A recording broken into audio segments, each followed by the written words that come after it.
शनि केतु और चंद्रमा के कंजक्शन पर हम लगातार विचार कर रहे हैं और कर्क लगन वाले जातकों के लिए हम इस वीडियो में अब चर्चा कर रहे हैं। तो सिक्स्थ हाउस के लिए अब विचार करेंगे। सिक्स्थ हाउस में यहाँ पे शनि केतु और चंद्र का कंजक्शन कुछ इस प्रकार से आपको दिखेगा। जो तीनों ही ग्रह यहाँ पे धनु राशि में स्थित होंगे आपके चार्ट में। तो सबसे पहले यहाँ आपको देखना होगा कि क्या यहाँ शनि वक्री है, क्या शनि वास्तव में यहाँ कैसे स्थिति में है, या वो केतु के ज़्यादा क्लोज हैं या चंद्रमा के ज़्यादा क्लोज हैं। देखिए शनि यहाँ केतु के साथ मिलके वैराग्य युति या वैराग्य दोष का निर्माण कर रहे हैं। अगर शनि वक्री हो जाते हैं यहाँ पे आपके चार्ट में, तो फिर जो वैराग्य योग है या जो वैराग्य दोष है उसका प्रभाव आपके ऊपर काफी ज्यादा बढ़ जाएगा। वक्री होने के केस में शनि की जो मूवमेंट होगी वो आपके पंचम भाव की तरफ होगी, और अगर शनि या केतु दोनों में से कोई भी अगर पंचम के ज्यादा क्लोज होगा तो इनका इम्पेक्ट पंचम भाव पर अवश्य ही पड़ेगा। तो शनि यहाँ चंद्रमा के साथ मिलके विष दोष का निर्माण कर रहे हैं। दूसरी तरफ केतु चंद्रमा के साथ मिलके यहाँ ग्रहण दोष का निर्माण कर रहे हैं। अब ये इस प्रकार का कंजक्शन है जो भावनात्मक रूप से कहीं ना कहीं आपको काफी ज्यादा डिटेच कर देता है, या आप अपनी फीलिंग्स को खो देते हैं, या अपनी फीलिंग्स को समझ नहीं पाते आप। क्योंकि यहाँ केतु ये कर रहे हैं कि वो दोनों ही प्लैनेट्स की जो एनर्जी वो अपने में समाहित करते जा रहे हैं। तो इससे चंद्रमा का जो एनर्जी है, जैसे आपका जो भावनात्मक पक्ष है आपके मन का, आपकी फीलिंग्स का जो पक्ष है, आपके आपके जो सोचने विचार करने का जो पक्ष है, कहीं ना कहीं वो केतु एब्जॉर्ब कर लेंगे। तो आपको अपनी सोच में निर्णय लेने में काफ़ी ज़्यादा कमी महसूस होगी और काफ़ी डिटेचमेंट सी महसूस होगी। फिर आपका चंद्रमा के साथ जो जुड़ा हुआ रिश्ता है, आपकी मदर का जो रिश्ता, उसमें भी कहीं ना कहीं आपको काफ़ी उतार चढ़ाव देखने को मिलेंगे। जैसे कि मदर के साथ आपकी नहीं बन पा रही, या मदर के साथ स्टार्टिंग में आपकी अटैचमेंट बहुत अच्छी है बट आपके बीच में जो अंडरस्टैंडिंग है वो अच्छी नहीं है, या तालमेल अच्छा नहीं है। फिर चंद्रमा आपको स्वयं को भी रिप्रेजेंट करते हैं, तो ये आपकी सेहत के लिए भी काफ़ी नुकसानदायक होगा। तो इसमें आपको रियल में स्थिति देखनी होगी कि क्या शनि यहाँ पे वक्री हो गए हैं, क्या शनि सामान्य स्थिति में। देखिए अगर शनि सामान्य स्थिति में होंगे तो कुछ हद तक आप जो चुनौतियां आने वाली हैं, जो परेशानियां आने वाली हैं, उनका सामना भी करेंगे। बट यहाँ किसी ना किसी अन्य प्लेनेट का अगर एस्पेक्ट वगैरह हो तो वो आपको ज़्यादा अच्छे से सपोर्ट कर सकता है। वैसे जितना भी एनर्जी आपके सिक्स हाउस के साथ एक्सचेंज होगा किसी भी ग्रह का, वो सारा का सारा एनर्जी यहाँ केतु अपने में समाहित कर ही लेंगे।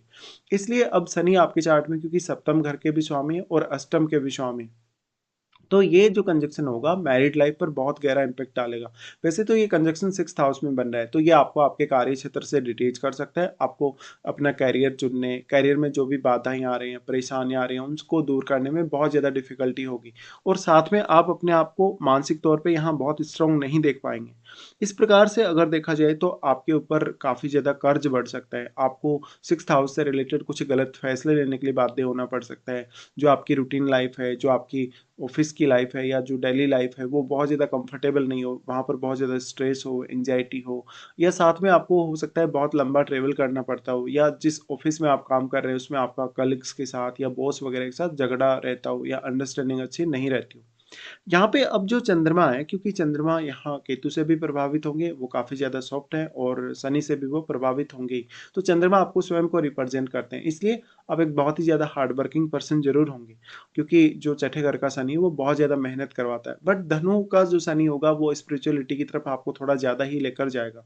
फिर यहाँ बृहस्पति का अगर एस्पेक्ट हो तो आपको कुछ मदद मिल सकती है। वैसे यहाँ विषयोग का निर्माण हो रहा है, तो जातक बहुत जल्दी अवसाद से ग्रस्त हो सकता है, चिंता से ग्रस्त हो सकता है, साथ ही साथ वो कहीं ना कहीं बहुत बड़े कर्ज में आ जाएगा, या रोग से ग्रस्त हो जाएगा। कोई ना कोई परेशानी आपको इस वजह से आती ही रहेगी। तो अब आपके सामने बहुत ज़्यादा चैलेंज है, और जातक क्योंकि यहाँ शनि आ गए चंद्रमा के साथ, तो बहुत ज़्यादा अकेलापन पसंद करेगा जहाँ भी वो काम करता है, या वो अपने बारे में, अपने काम के बारे में बहुत ज़्यादा चिंता भी करेगा, तो अकेले में बैठ के करेगा।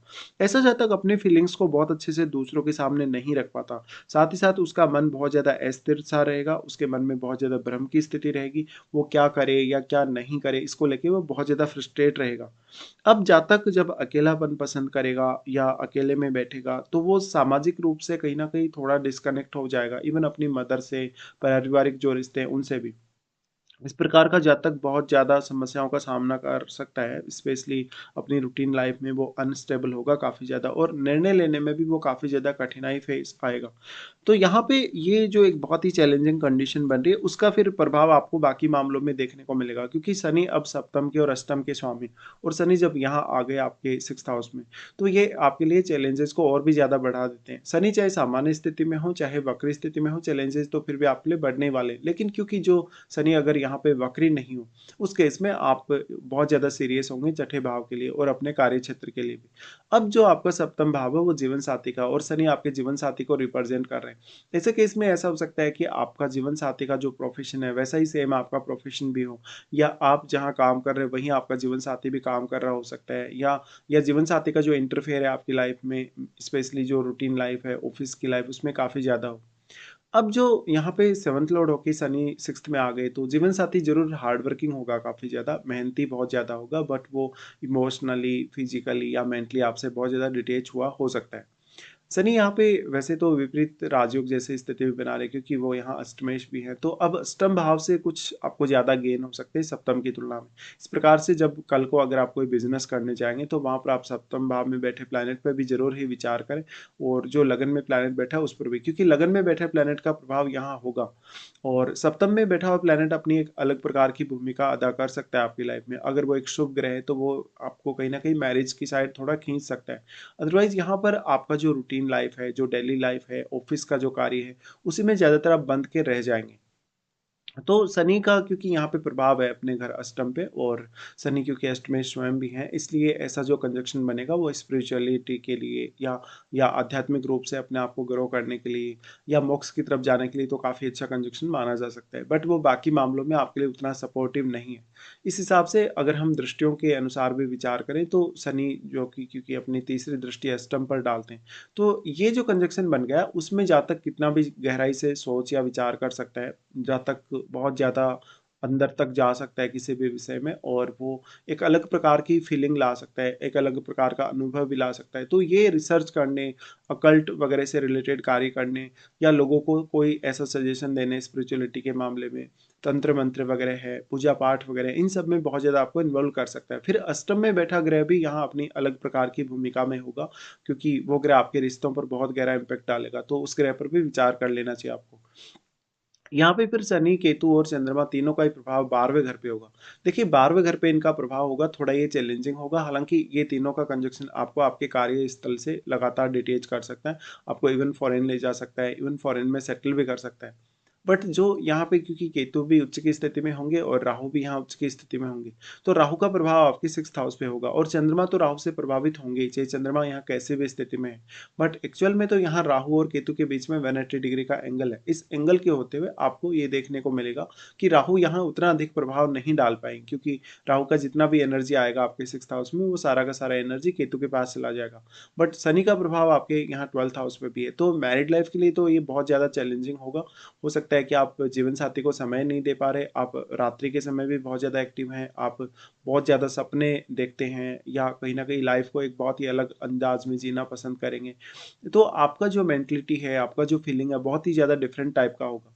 जो यहाँ 12th हाउस का राहु होगा, क्योंकि अब ये आपके बेडरूम का राहु है, तो ये आपको अदर अफेयर या रिलेशनशिप वगैरह दे सकता है, या मैरिज में एकदम से आपको डिटेच कर सकता है, या जीवन साथी से बहुत ज़्यादा असंतुष्टि दे सकता है, और जीवन साथी तो वैसे भी आपसे इमोशनली, फिजिकली या मेंटली डिटेच सा रहेगा। अब लेकिन यहाँ राहु के साथ बैठे हुए ग्रह का रोल थोड़ा बढ़ जाता है, क्योंकि राहु के साथ जो बैठा हुआ प्लैनेट है वो वास्तव में बहुत ज़्यादा मल्टीप्लाई होगा, उसकी क्वालिटीज़ काफ़ी मल्टीप्लाई होंगी, तो वो ग्रह अब इतना ज़्यादा सक्षम है कि वो आपको 6th हाउस में बैठे प्लैनेट पे ज़्यादा प्रभाव डाल पाए। हालांकि 6th हाउस में जितना भी एनर्जी आएगा, जितना भी कहीं ना कहीं प्रभाव आएगा दूसरे ग्रहों का, वो सारा का सारा एनर्जी या प्रभाव केतु अपने में समाहित करने की कोशिश अवश्य करेंगे। फिर अगर देखा जाए तो जो शनि का प्रभाव है, अब अगर शनि वक्री होकर ये प्रभाव डाल रहे हैं आपके 12th हाउस में, तो शनि का प्रभाव उतना अधिक नहीं होने वाला। बट अगर शनि वक्री नहीं है, सामान्य स्थिति में, उस केस में शनि थोड़ा आपको प्रभावित कर पाएंगे।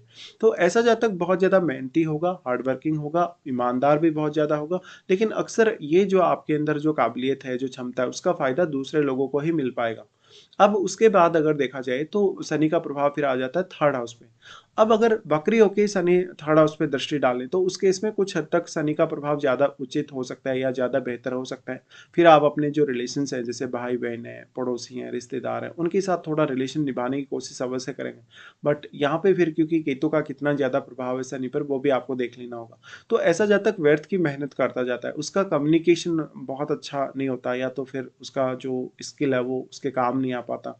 कोई ना कोई समस्या आपको लगी ही रहती है। बट शनि का दृष्टि 3rd हाउस पे होने होने के बावजूद भी जातक कोई बहुत बड़ी रिस्क नहीं लेना चाहता, क्योंकि वो पहले से ही घबराया हुआ होता है या बहुत ज़्यादा मेंटली डिप्रेस होता है। तो यहाँ पे शनि का जो पोजीशन है आपको उतना अधिक सपोर्ट नहीं कर पाएगा, भले ही शनि वक्री भी हो जाए उस केस में भी। वैसे तो नॉर्मली हम वक्री शनि को अच्छा मानते हैं कि वक्री शनि है तो ज़्यादा सीरियस बनाता है और डिले कम करता है, बट केतु का प्रभाव फिर शनि पर बढ़ जाएगा और शनि और केतु दोनों एक ही साइड में मूव करने लगेंगे। तो एक बहुत ही जटिल कंजक्शन ये माना जा सकता है, एक बहुत ही डिफ़िकल्ट कंजक्शन ये माना जा सकता है। साथ ही साथ जातक को बहुत ज़्यादा सफलता के लिए डिले हो सकता है, बाधाएँ बहुत ज़्यादा आ सकती हैं।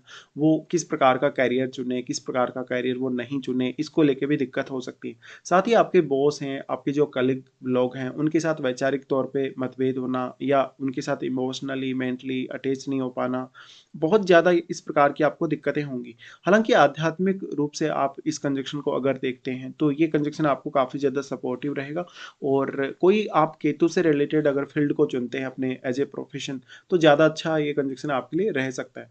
अब फिर डिपेंड करता है कि और कौन-कौन से प्लैनेट्स का यहाँ प्रभाव है और आपके चार्ट में लगन में बैठा प्लैनेट, सप्तम या अष्टम भाव में बैठा प्लैनेट कौन-कौन से हैं और वो प्लैनेट यहाँ किस प्रकार की स्थिति में है, किस प्रकार का प्रभाव वो यहाँ डाल पा रहे हैं, ये आपको देखना उचित होगा।